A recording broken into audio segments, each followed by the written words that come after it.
remercie pour l'intérêt que vous portez à notre profession. Et ce que je peux dire, c'est que parmi les professions qui sont en première ligne face à cette maladie, il y a les médecins, mais il y a les pharmaciens aussi. Parce que quelqu'un qui a mal à la tête, quelqu'un qui tousse dans nos pays où la culture d'aller à la consultation n'est pas automatique, il vient d'abord à la pharmacie, il parle de ses symptômes et on l'aide dans la mesure de nos possibilités. Maintenant, comment on fait face à cette pandémie? On essaie de faire preuve de sérénité, de professionnalisme et de courage. Ma première préoccupation dès que cette pandémie a commencé, c'était de protéger mes agents. Parce que je me dis toujours qu'il n'y a rien de pire que de risquer sa vie dans l'exercice de son travail. Donc, j'ai essayé, dans la mesure de mes possibilités, d'abord de les sensibiliser, parce que c'est la première chose. Au début, tout le monde était un peu dans le doute. Des gens, on y croyait pas trop.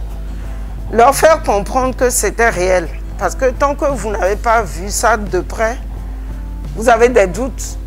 Vous dites c'est peut-être une maladie des Blancs. Vous essayez de voir ça loin de vous alors que c'est à côté de nous tous. Donc, ma première préoccupation, c'était de les sensibiliser.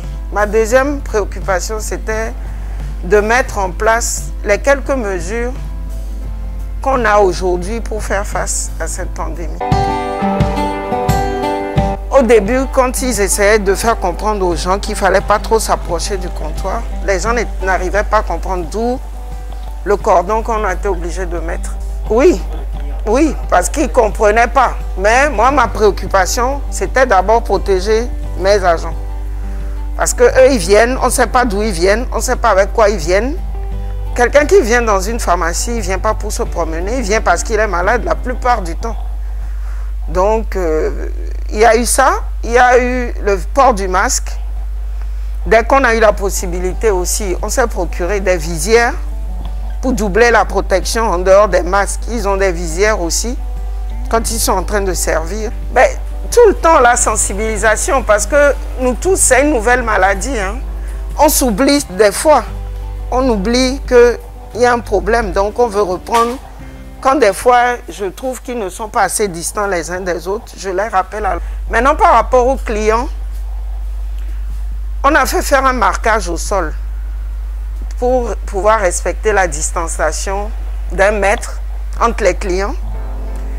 On a fait mettre un appartement à l'extérieur avec des chaises pour que quand le nombre de personnes qui peuvent rester dans l'officine sur les marquages est atteint, que les clients puissent patienter dans des conditions à peu près correctes. On a fait mettre un dispositif de lavage de mains dehors pour qu'ils se lavent les mains avant de rentrer, laver et nettoyer les mains avant de rentrer dans l'officine pour poser leurs problèmes. Qu'est-ce qu'on fait d'autre aussi? On pulvérise les poignées des portes avec un produit spécifique pour assainir les surfaces. On nettoie le comptoir aussi régulièrement. C'est clair qu'il y a une baisse du chiffre d'affaires, ça c'est évident. Mais c'est vrai que c'est lié au Covid-19, mais culturellement, le Togolais lui-même, étant très prudent, dès qu'il y a un événement nouveau qui vient dans son environnement, que ce soit les élections, que ce soit, je ne sais pas, une nouvelle information qu'il ne maîtrise pas, le premier réflexe du Togolais, c'est de se recroqueviller sur lui-même et d'éviter les dépenses au maximum. Avec cette crise dont on ne voit pas le bout, vous imaginez bien que c'est encore plus grave.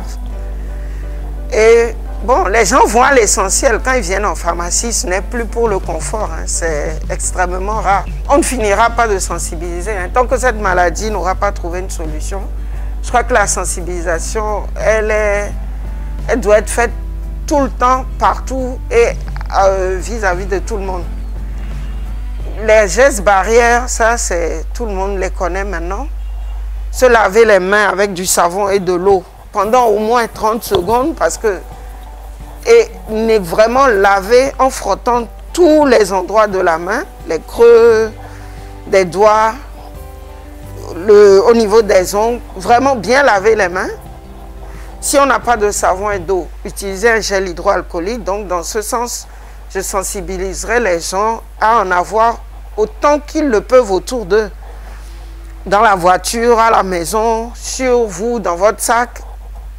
Parce que à tout moment, il faut avoir comme objectif chercher à être loin de la maladie, c'est-à-dire éradiquer la maladie, c'est-à-dire s'assainir le plus possible.